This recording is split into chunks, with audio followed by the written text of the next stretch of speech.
Good evening, entrepreneurs and all aspiring entrepreneurs. Today is a sort of a world premiere. I'd like to introduce you to Victor Hamilton of the Limitless Hustle brand. Today is the release of his book, Legitimize Your Hustle. And So basically, yeah, I'm coming today to kind of just introduce the public to and let you guys know to go and get your copy of Legitimize Your Hustle, a layman's guide to entrepreneurship. And I mean, I really feel like that this is a game changer, if you will, because the information that's in the book is phenomenal and it's given from a standpoint that I think that you can really relate to. So, brother, I've read the book, and I have to say that it deserves a place among the other great financial literaries, so to speak, of Robert Kiyosaki, Jawanza Konfufi. And as I was reading it, I came across, I said, man, what is the idea behind Legitimize Your Hustle? I think that primarily the premise, the reason why I wrote the book is because you got a lot of people who out. One. Okay, 3, 2, 1. Okay, what is the idea behind Legitimize Your Hustle? I think, okay, so the premise behind it and the reason for me writing the book is that you have a lot of people who out here, hustling and selling little things, and maybe they selling CDs or barbering or a lot of things like that, selling used cars, and they don't know how to transform that hustle into a business.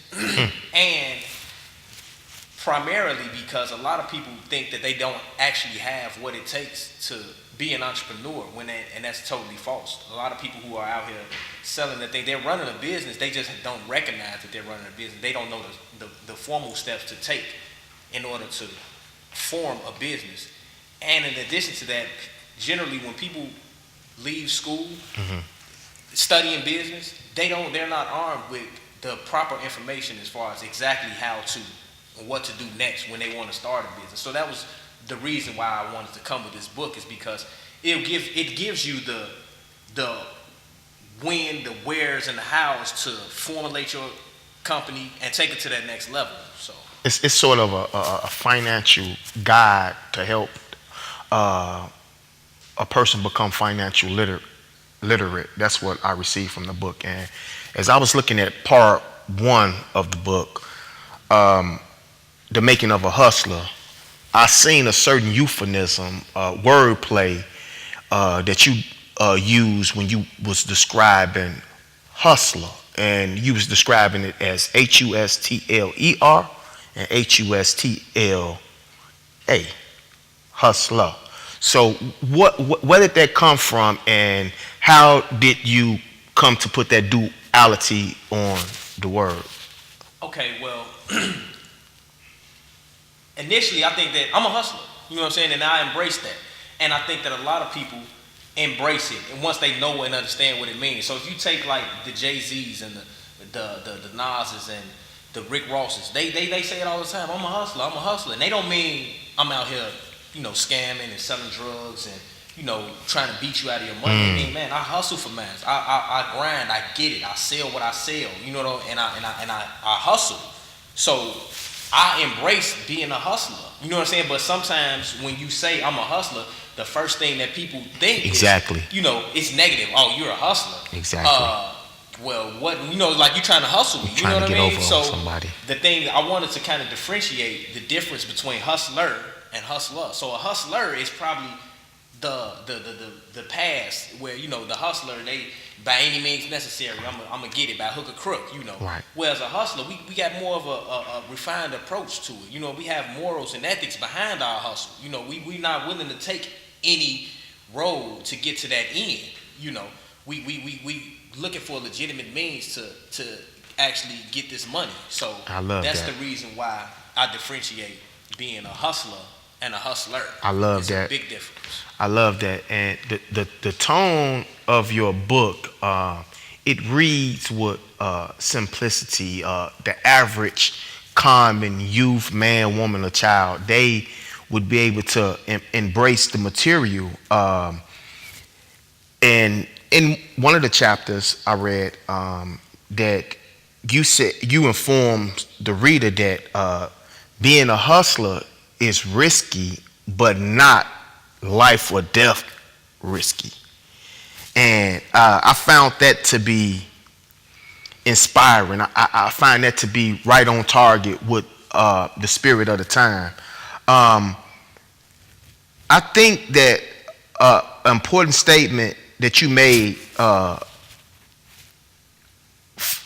important statement that you make for the youth is, it's all about image. And could you tell me about what is the image of a hustler? Okay, so yeah, in the book I got a chapter totally devoted to maintaining your image as a hustler. So basically, your image is how people perceive you, point blank, period. So anything that influences how people perceive you is part of your image, and that goes from your style of dress, how you talk, the way you carry yourself, the mannerisms you use, your appearance, what kind of car you drive, and I don't mean that in a shallow sense, you know. So we're not, when maintaining the proper image, it's not saying I got to have a shiny Benz to reflect that I got money. No. What I mean when I say that is driving the proper type of car to complement your hustle. So and I speak on this in the book. So I once had a hand car wash, right? And you know, it was in the hood. It was on 69th and Halsted. So being where it was and what it did, I drove a certain type of car. You know, I had an 89 Fleetwood at the time. It was super clean. You know, had the big wheels. I put some 22s on it. It had sounds. It was shiny. I used to wash it, clean it, put it right in front of the business, and it attracted that type of attention. That was appropriate for my hustle, right? So that was the flashy, the glitz and glam.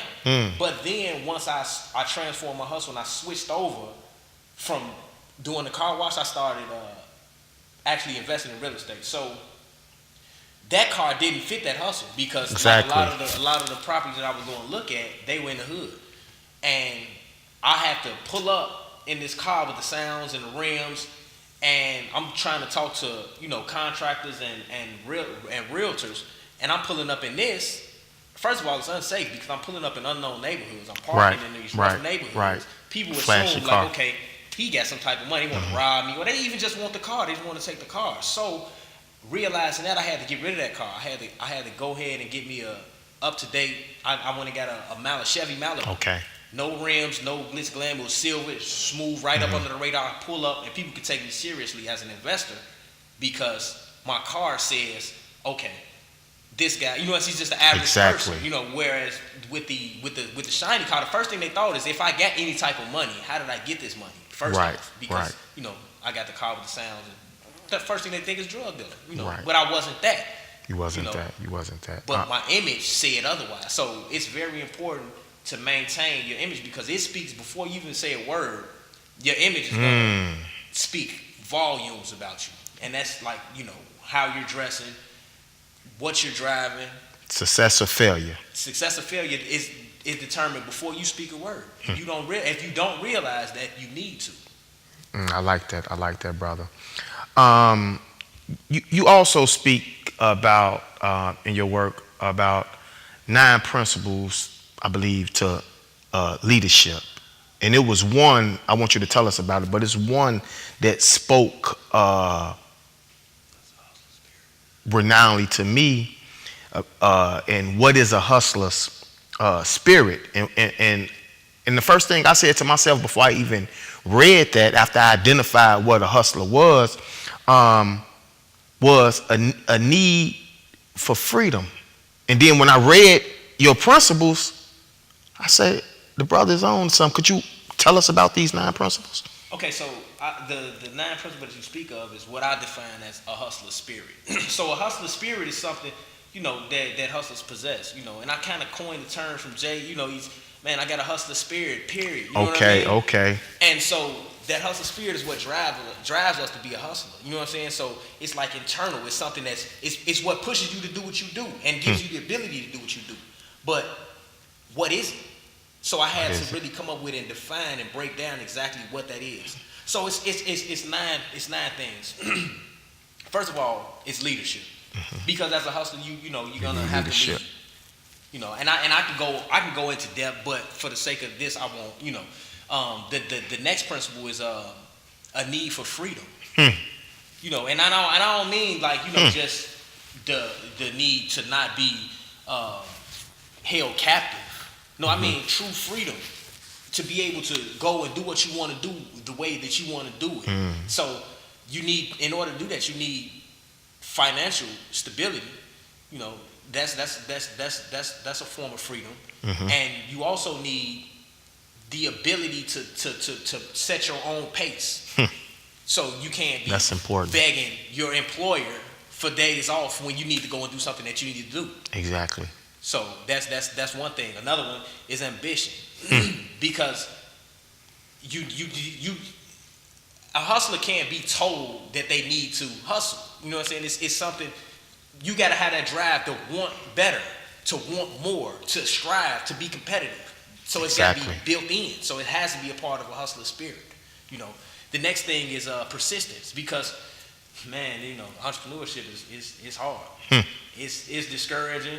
You know, and all of anyone who has embarked upon entrepreneurship knows that it's not for the faint of heart. You know, it's not all glitz and glam. Exactly. It is glitz and it is glam, but it's a whole lot more than that. You know, so it's a lot of nights where you just want to, man, why am I doing this? You know, so you got to have that persistence, that drive to say, yes, That's I'm beautiful. I'm doing this. You have to be tenacious about your dreams. Yeah, you have to be willing to take risk, because it's risky. You know, you put a lot at risk when you embark on entrepreneurship. So you have to be willing to take that risk. Well, brother, in that manuscript, that guide, whatever it is you want to call it, that guide is a guide to financial liberty. And what I received from it is that you're not talking about